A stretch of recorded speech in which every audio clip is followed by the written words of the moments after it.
పశ్చిమ గోదావరి జిల్లా పాలకలలో పర్యటించిన మంత్రి రామానాయుడు పలు అభివృద్ధి పనులను పరిశీలించారు.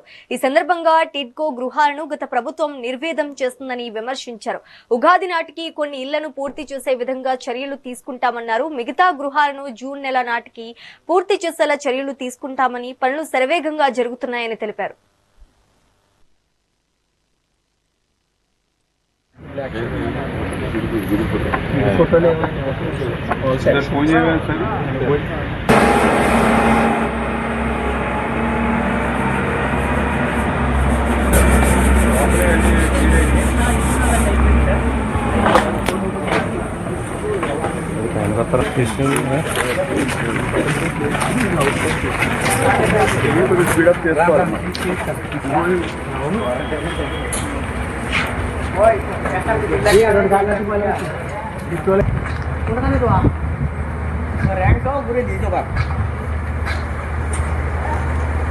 जाओ रैंक आते हुए तुम जाओ।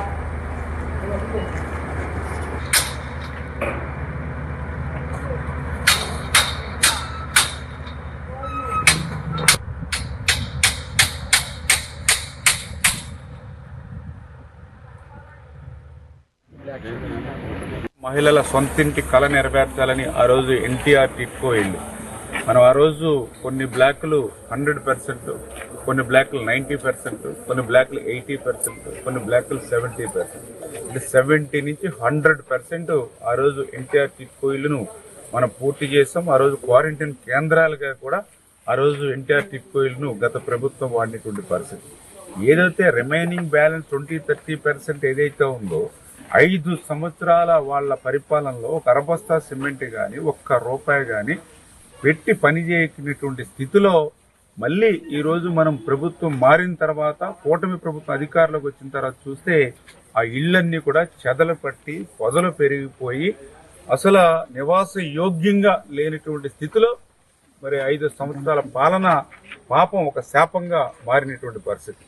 ఇంకొక దుర్మార్గం ఏంటంటే ఇల్లు సంబంధించిన బ్యాలెన్స్ పనులు చేయలేకపోయారు. పనులు చేయకపోగా ఏదైతే మనం ఆ రోజు కట్టినటువంటి ఇళ్లను బ్యాంకులకి పంపించి సంతకాలు పెట్టించుకొని ఒక్కొక్క ఇంటి మీద 3,65,000 రూపాయలు, అంటే నేర్లీ దగ్గర 150-160 కోట్ల రూపాయలు ఒక్క పాలకుల నుంచే ఈ ఇళ్ల మీద గత ప్రభుత్వం రుణం మరి వాళ్ళందరికీ కూడా అకౌంట్లో పడేటువంటి పరిస్థితి.